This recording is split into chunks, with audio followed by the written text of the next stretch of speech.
Jika kalian suka permainan catur yang dingin dan membosankan, mungkin channel ini tidak cocok untuk kalian.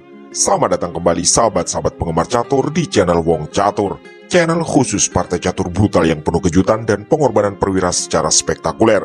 Semoga sahabat-sahabat semua sehat selalu.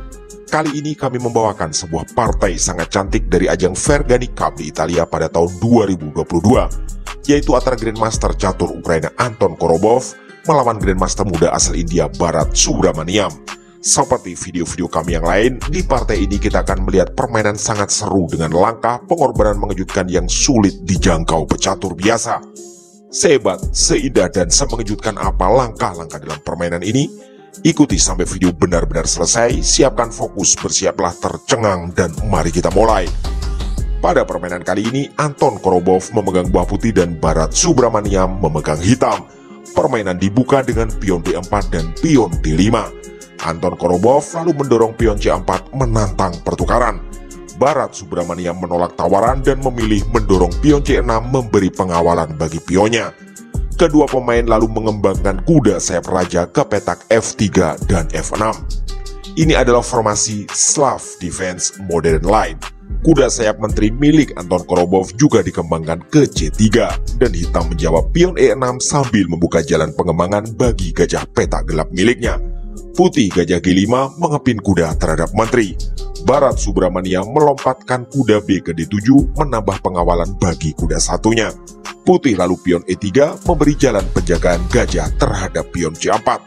Jawaban hitam adalah menteri maju menyerang ke petak A5. Putih memulai pertukaran pion kali pion D5. Hitam memukul kembali dengan kuda dan kini menambah tekanan pada kuda putih C3 yang sedang terkena pin oleh menteri terhadap raja. Putih memajukan menteri ke D2. Hitam mengirim gajah ke B4 dan membuat kuda putih C3 ditekan oleh 3 perwira hitam. Anton Korobov menambah penjagaan lagi dengan menggeser benteng ke C1. Bharat Subramaniam memulai pertukaran perwira kuda kali kuda C3. Putih memukul kembali dengan menggunakan pion sambil menyerang gajah.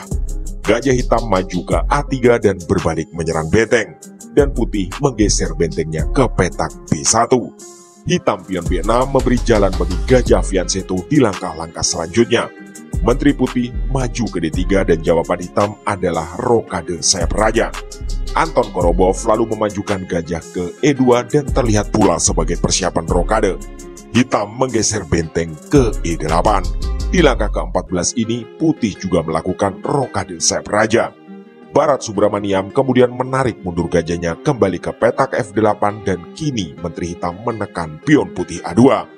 Putih mengabaikan ancaman dan memilih mendorong pion ke E4. Hitam menjawab, pion E5 kembali menantang pertukaran. Gajah petak gelap milik putih dimundurkan ke D2 dan bersiap menyerang menteri. Jawaban hitam adalah dorongan pion H6. Menteri putih lalu maju ke C4 memberi tekanan pada pion hitam C6. Hitam memberi penjagaan dengan gajah Fianchetto B7. Pion putih maju ke A4. Benteng A milik hitam bergeser ke D8. Putih juga menggeser benteng F ke petak E1. Hitam menjawab pion C5 menawarkan pertukaran sekaligus membuka jalan gajahnya menyerang pion penting E4. Anton Korobov memundurkan menteri ke B3 dan mengabaikan ancaman hitam. Bharat Subramaniam memanfaatkan ini dengan gajah kali pion E4 sambil menyerang benteng. Putih memberi respon terbaik, membiarkan bentengnya terancam gajah dan mengirim gajahnya ke C4 menekan pion hitam F7 dengan dukungan menteri. Hitam melanjutkan rencana gajah kali benteng B1. Anton Korobov mengambil tempo dengan gajah kali pion F7 skak. Raja hitam bergeser ke petak sudut H8. Putih tidak memukul benteng dan lebih memilih menteri kali gajah. Benteng hitam yang terancam maju ke E7 dan berbalik menyerang gajah. Putih memundurkan gajahnya kembali ke petak C4. Terlihat jelas dia tidak ingin kehilangan kontrol terhadap jalur diagonal ini. Hitam memberi jawaban pion kali pion D4 sekaligus membuka kemungkinan pertukaran benteng. Anton Korobov mengambil langkah sangat cantik. Dia tidak memukul kembali pion dan tidak pula menukar benteng. Dia memilih melompatkan kudanya ke petak H4. Bharat Subramaniam memberi jawaban terbaik, yaitu benteng kali benteng skak. Putih tentu saja menteri kali benteng. Hitam kemudian melompatkan kudanya ke petak F6.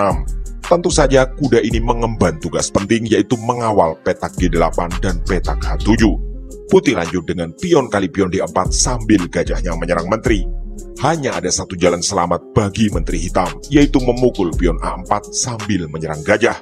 Anton Korobov mengambil satu-satunya langkah yang benar untuk menjaga keunggulan, yaitu mengambil tempo dengan kuda G6 skak. Tak ada pilihan bagi hitam kecuali menggeser rajanya ke petak H7. Raja hitam menyerang kuda, menteri hitam menekan gajah dan pion putih D4 sedang berada di bawah tekanan benteng hitam. Sebuah situasi yang menarik dan menegangkan. Kembali Anton Korobov berhasil menemukan satu-satunya langkah yang tepat untuk mempertahankan keunggulan, yaitu menteri ke B1. Ini berarti gajah putih dan pion D4 sengaja tidak dikawal. Di titik ini, langkah terbaik hitam adalah benteng ke D5 menawarkan pertukaran dengan gajah yang memang terlihat sangat berbahaya. Tapi di partai aslinya, hitam memberi jawaban benteng kali pion D4 dan menekan kedua gajah milik putih. Ternyata, langkah tersebut sangatlah fatal. Kita sampai di segmen kuis. Apa langkah yang akan diambil oleh Anton Korobov? Yang jelas ini adalah satu-satunya langkah yang tepat agar hitam bisa terkena skakmat maksimal dalam 3 langkah. Sedikit gambaran, petak H7 dan G8 terkawal oleh kuda hitam dan kesalahan langkah di sini akan membuat kondisi kembali berimbang atau bahkan hitam bisa berbalik unggul. Jangan lupa, di posisi ini hitam lebih unggul secara materi. Seperti biasa, kami memberi tambahan waktu beberapa detik untuk sahabat-sahabat semua menebak langkah tersebut serta membayangkan lanjutannya. Atau pause video ini sejenak jika memang dirasa perlu.